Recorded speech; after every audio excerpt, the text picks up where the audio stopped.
Oi, Lucas Soares aqui, e hoje eu vou fazer uma leitura comentada sobre o livro Em Busca de Sentido, do autor Viktor Frankl. E é um livro que é um psiquiatra, neurologista, que foi preso na Segunda Guerra Mundial e ficou preso nos campos de concentração. Então, o livro ele conta sobre essa experiência. E o Viktor Frankl é o propositor da logoterapia, que é uma das escolas, uma das linhas de psicologia que a gente tem hoje atualmente.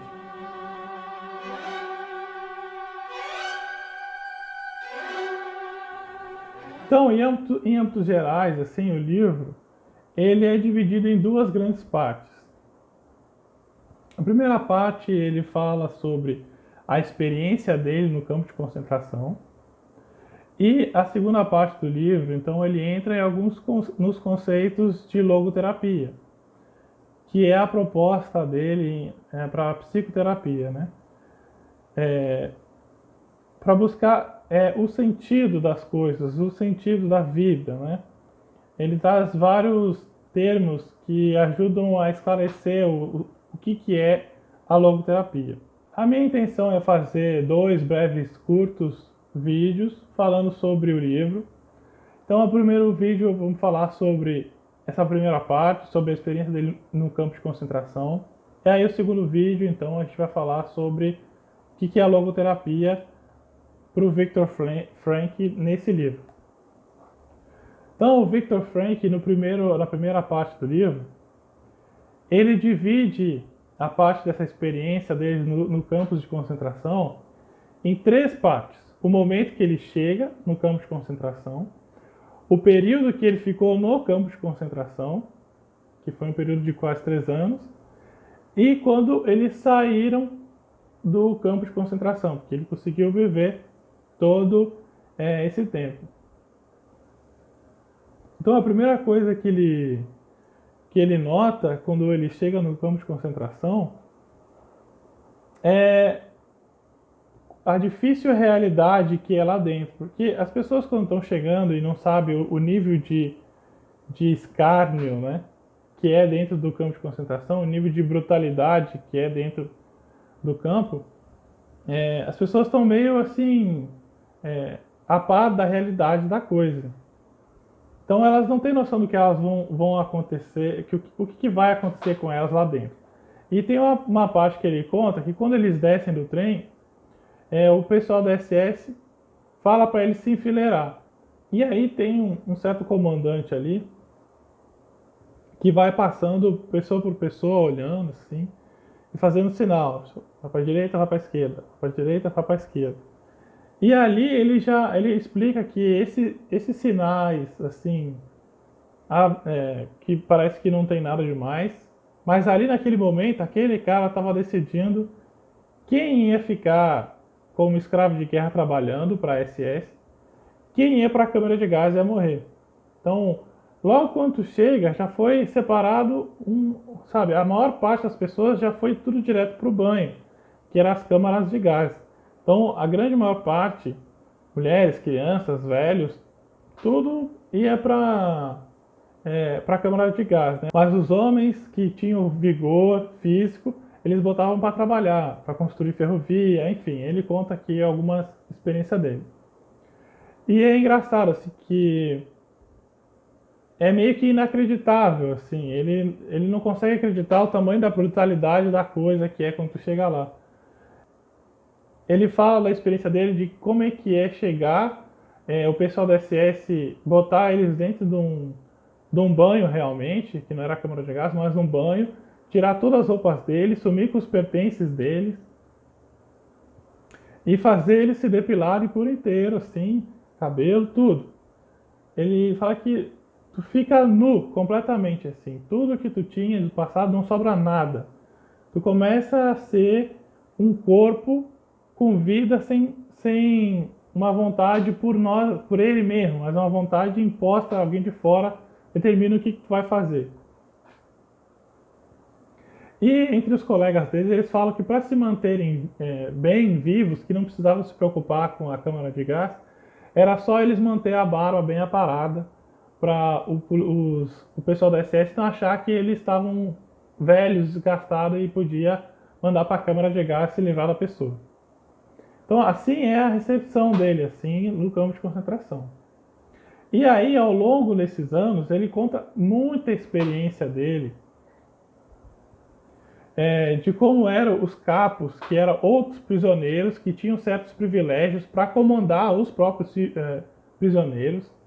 Ele fala que era de pessoas assim, uma terrível índole, porque eles se submetiam a maltratar os outros que já eram prisioneiros em troca de comida e, né, com algum certo privilégio dentro do campo de concentração.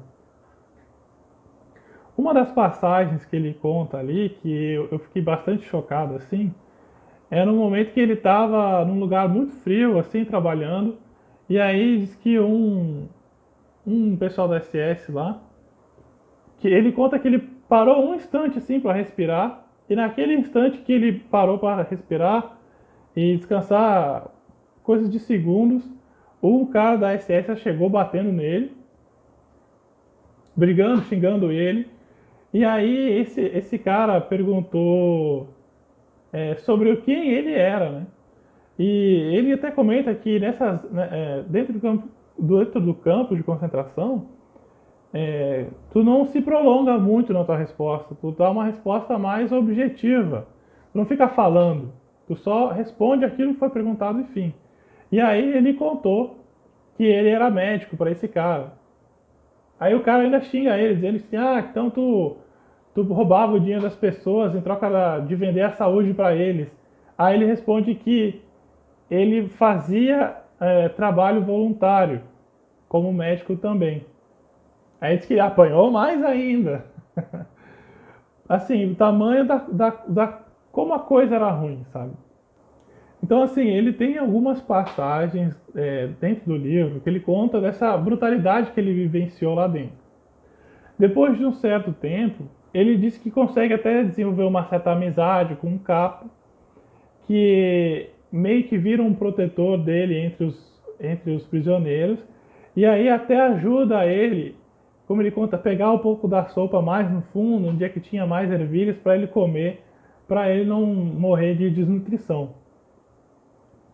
E coisas assim como, eles foram mandados para um outro campo de concentração e era colocado todo mundo dentro do vagão, até o vagão lotar, e quando não cabia mais gente em pé lá dentro, eles fechavam o vagão e mandavam as pessoas em pé. Era tanta gente dentro do vagão que não tinha como sentar. Feliz daqueles que estavam nas paredes do vagão que podia se escorar. E lá eles passavam viajando 3 dias em pé, dentro de um vagão, assim, tratado que nem cachorro a gente trata tão mal, assim. E no final ali, antes dele conseguir essa fase da libertação, ele teve um momento que ele trabalhou dentro da enfermaria, e aí ele não precisava trabalhar no pesado. E foi uma das maneiras que ele teve o privilégio de trabalhar nisso, e talvez ele não iria morrer, porque ninguém tinha esperança de que aquilo ia passar. Todo mundo era meio incrédulo nisso, né? E aí ele conta da experiência de que, ele até faz um comentário assim, talvez se houvesse um pouco mais de remédio e um pouco mais de comida, eles teriam sobrevivido, né? E ele conta das experiências que o pessoal da SS só queria ver o lugar organizado, não estava muito preocupado se as pessoas iam viver ou não. Eles não queriam, obviamente, que os trabalhadores morressem, porque senão faltava mão de obra para trabalhar.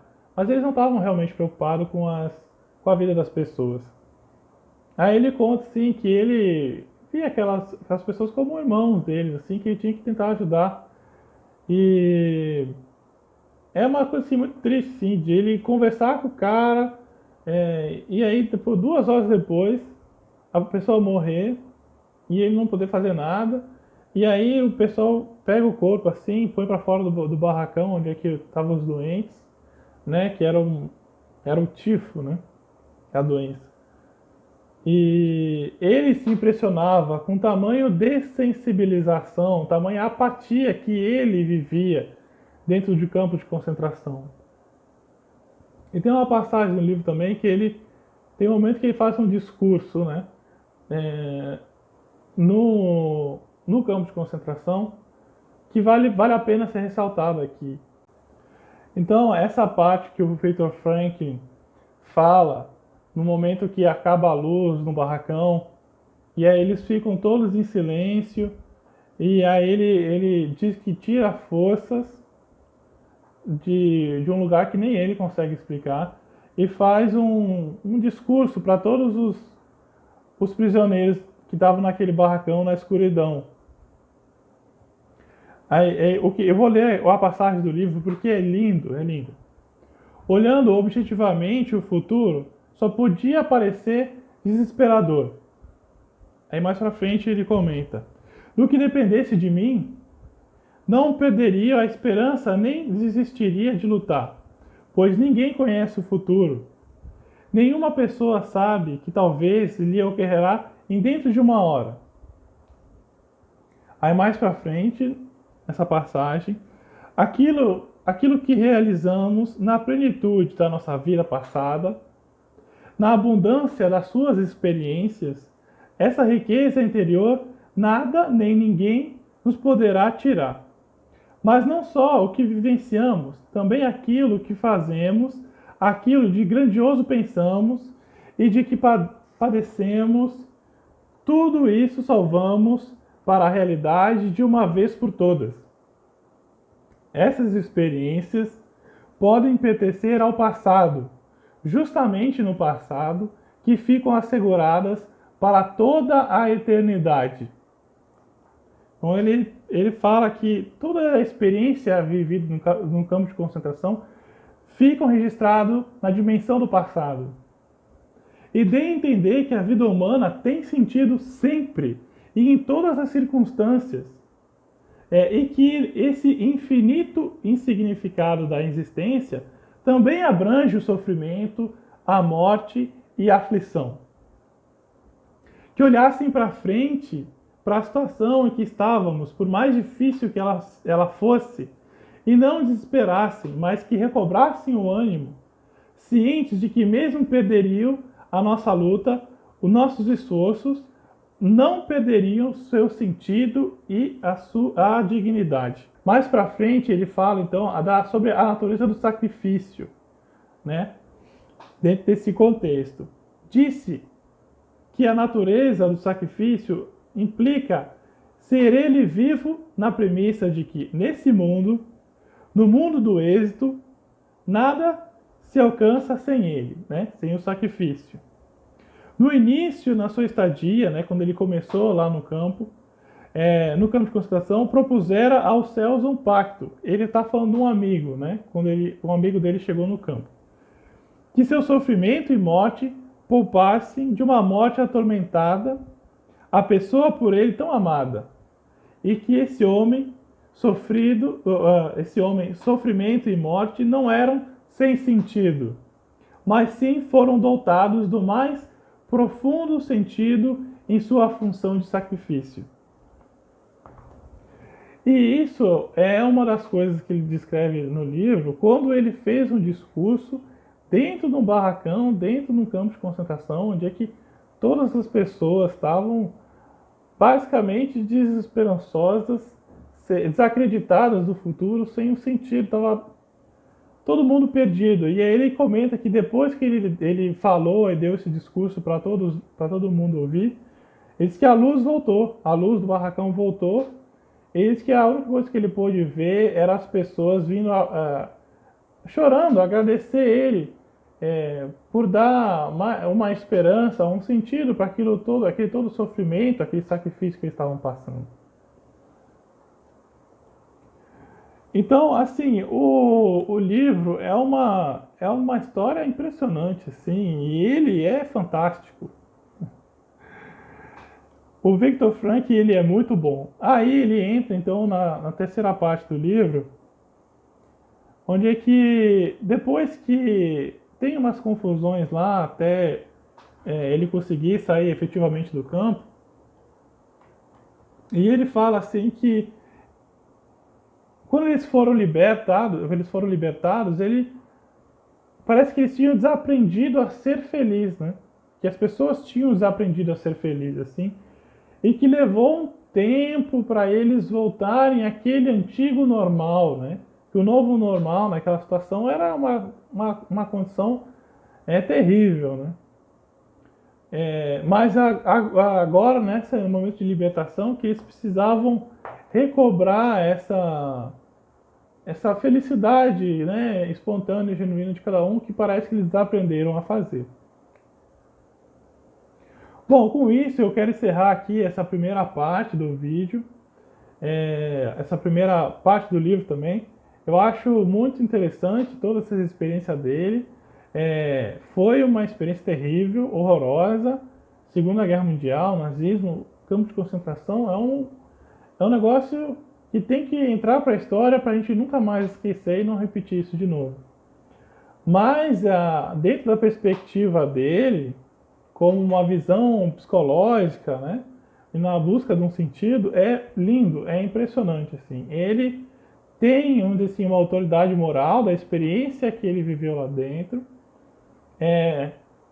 Por mais terrível que fosse a situação, ele ainda conseguia ver um sentido naquilo que ele fazia no futuro. Tá bom? Eu agradeço ter aqui. Fica para o próximo vídeo, então, a gente falar sobre a parte da logoterapia. Muito obrigado e até o próximo vídeo.